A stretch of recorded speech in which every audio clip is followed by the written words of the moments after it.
Chris Sprowls from District 65, Republican, of course, and the Speaker of the House joins me now. Chris, good morning. Morning, David. It's great to be with you again. It was great to see you yesterday as well. Well, and I really appreciate the time yesterday, Chris. You're the Speaker of the House. I mean, I've watched the chambers, the meetings, seeing all the movement as people go to the rooms, the cafeteria with the screens on the wall. But just the chance to sit down and talk about issues that matter to Floridians, but yet reflect across many of the states as you and I wandered through many different conversations in about an hour. It's just fascinating to have that look. And I'd like you to share a little bit about being the speaker with the audience before we get into some of the top issues. No, I appreciate that. I think you know this because you've spent a lot of time, David, talking about, really the sort of laboratories of innovation are in the states. And it's what the framers, intended.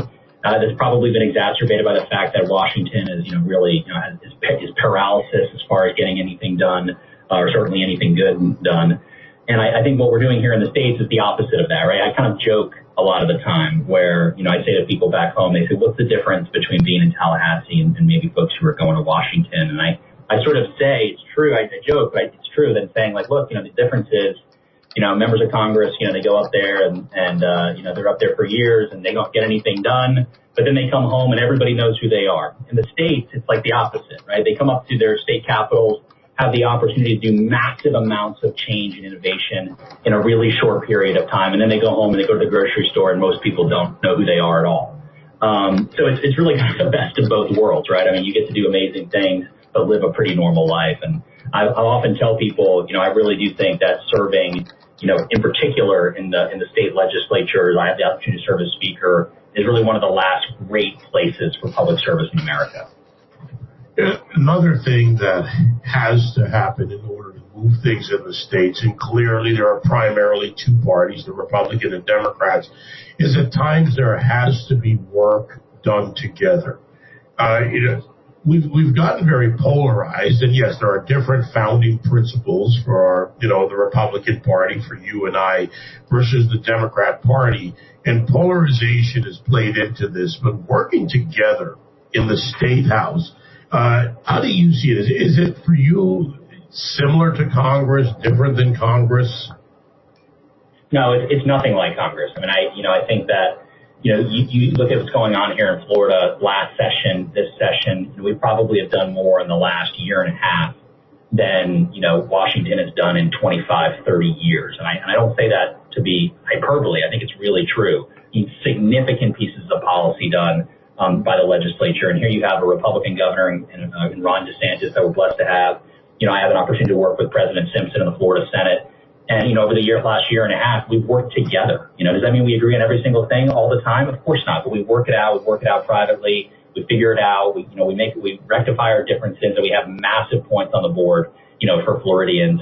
And I think this just goes to show you that, really what our party needs to be doing is focusing on the work ahead. And as I've often said, great policies, great politics. Go get the wins on the board and then go home and tell people about it. And I think that's why we've been so successful, being able to stay focused on that mission. And if you look back 25 years ago in Florida, what really cost the Democrats was, they started caring more about trying to kill each other than they did about, worrying about the opposition party, which gave us a huge lane, to take the majority and go about the positive change we've done over the last 25 years. So, we've learned from the mistakes of the Democrats. We're not going to repeat that, and we're going to stay focused on the wins. Obviously, when you have people like Ron DeSantis as governor, those wins become even more possible and even larger than you thought they could be. One of the things that I observed, again, walking around the Capitol in Tallahassee, and not just even inside the building, but outside. And outside, by the way, I saw the folks from Convention of States. They were there with a table set up. They were handing out information, talking to people entering the Capitol. But outside, I also saw a great deal of interesting activity in the different groups that were, whether they were protesting. By the way, that's common in every Capitol across America, as you know. And sometimes somebody comes there with a sign, a few or more. And it's not a shutdown. They weren't being hustled off, told you couldn't do, regardless of what side you come at something from. And I think that's important, that people understand that this government is still supposed to be our government.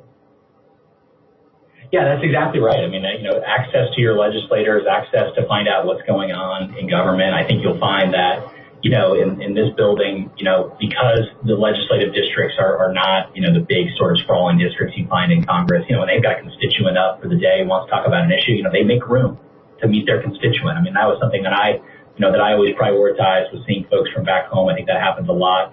And to your point, I mean, listen, we welcome people to come to the Capitol. We understand that a lot of them who come are going to agree with us, and some are going to come who don't, and that's great too. That's fine. And we're gonna make our case. That's the other thing, is I think there's no reluctance to make the case on the merits. So often, if you look at Twitter, for information, it's going to be wrong about what it is that we're doing, and yet that's what you see the media, particularly on the left, focuses on a tweet about a bill rather than actually pulling the bill and reading the words on the page to find out what it is that we're doing. I always sort of welcome the opportunity, David, when I speak to groups. I always say, tell me the thing that you saw in the news that we're doing that just makes you scratch your head. Because they always say the things that the media gets wrong. And, that gives us an opportunity to correct the record. And I think that's, something that our members are conditioned to do aggressively, because we're willing to stand behind the policy that we put forward and we passed off this House floor, because it's how we've been successful with the voters election cycle after election cycle. My guest, Chris Sprowls, a Florida Speaker of the House. Okay, Chris, top issues. Now, we're not going to address everything, obviously, but this is the beginning and a continuation, a beginning of our on-air conversations about the legislative effects or the legislative work that has to be done at the state level, and a continuation for this show in speaking to legislators all around the country, because we have to bring this closest to the people that affects them oftentimes the most. So top issues for you and the Republican Party in Florida. It's funny, we talked a little bit about that when you were in my office, and I thought about it after you left, if I could sort of come up with, what would be a huge theme of our legislative session here in the Florida House. And I think if I were to pick one, it would be empowering parents and family. Obviously there's been this huge national conversation about, the influence and we don't want to turn over the raising of our children to school bureaucrats or to government bureaucrats, that parents should have the ability to be the ones who teach their kids and making sure that they're getting quality education, and quality values from themselves, from parents. And I think if you look at that, so what does that mean when it comes to policy, right? So on the one hand, you have who's making the decisions? Who's making the decisions as to whether or not your kid is going to be masked in school? Well, it's not the school district. It's not a bureaucrat. It's not, Washington, D.C. It's parents. Parents in the state of Florida get to make that decision. Well, what about the curriculum? I mean, it's kind of something that's often, sort of hidden under the couch cushions. Parents don't know, for 6 hours a day, what are the things that are being taught.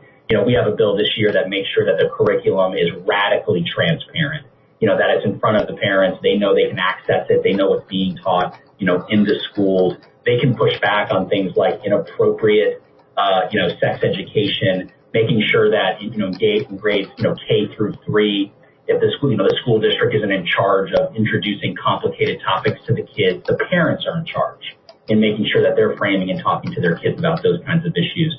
We just rolled out a bill a couple days ago, David, on fatherlessness.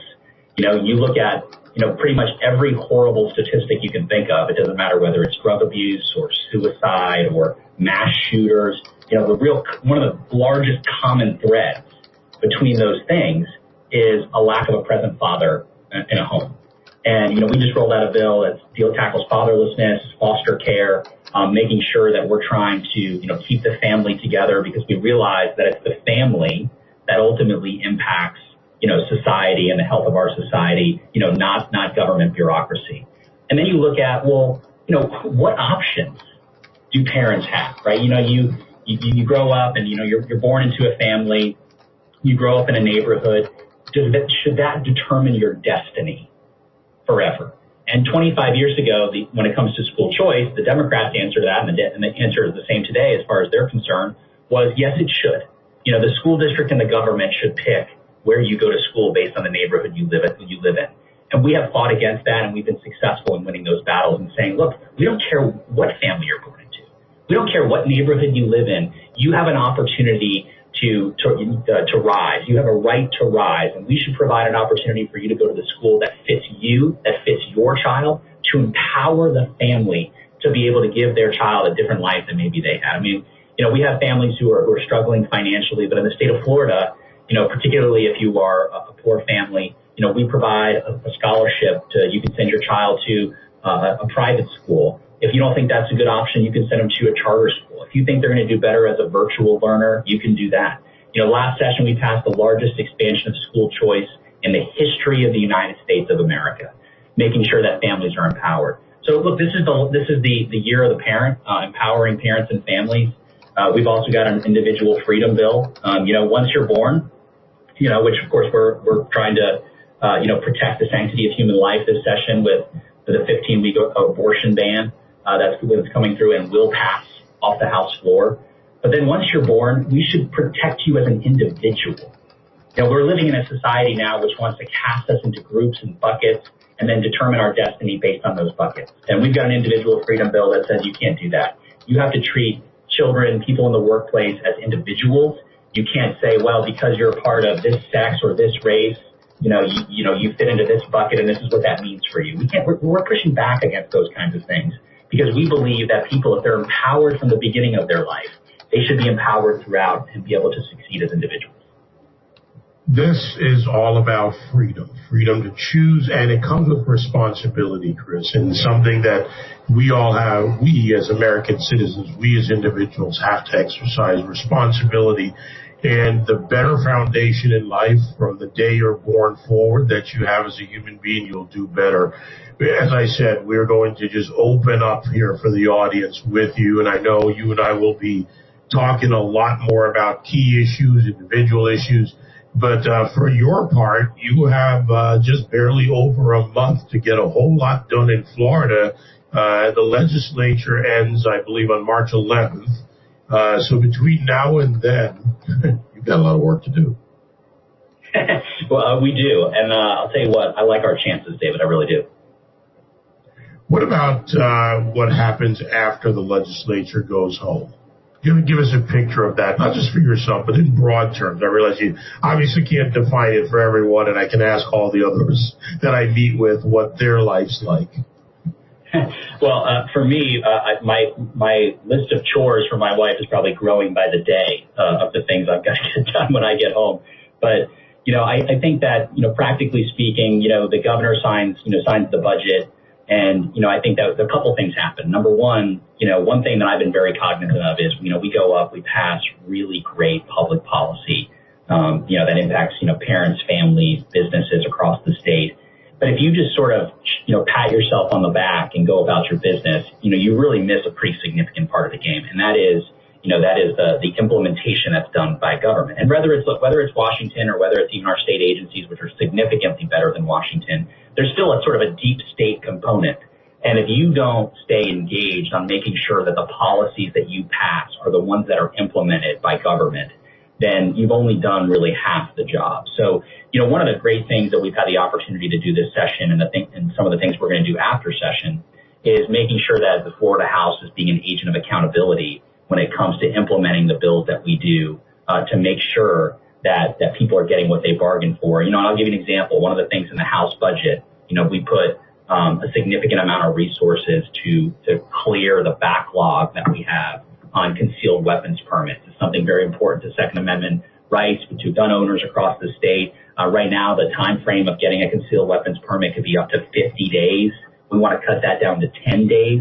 Best way to do that is to invest those resources, but we need to make sure we're holding those agencies accountable, that they're executing on the policies that we put forth. So, making sure we're telling people what we passed, that we're keeping agencies accountable, that things are implemented, and making the case to Floridians that what we did will have a positive impact on their lives. And a lot of times, David, one other thing that going on shows like yours is helpful with is promoting things that otherwise the voters wouldn't know about. We passed a New Worlds Reading Initiative that puts the book in the hands of right now 91,000 children, helps their parents teach them how to learn to read. It's the largest sort of moonshot in America to tackle literacy.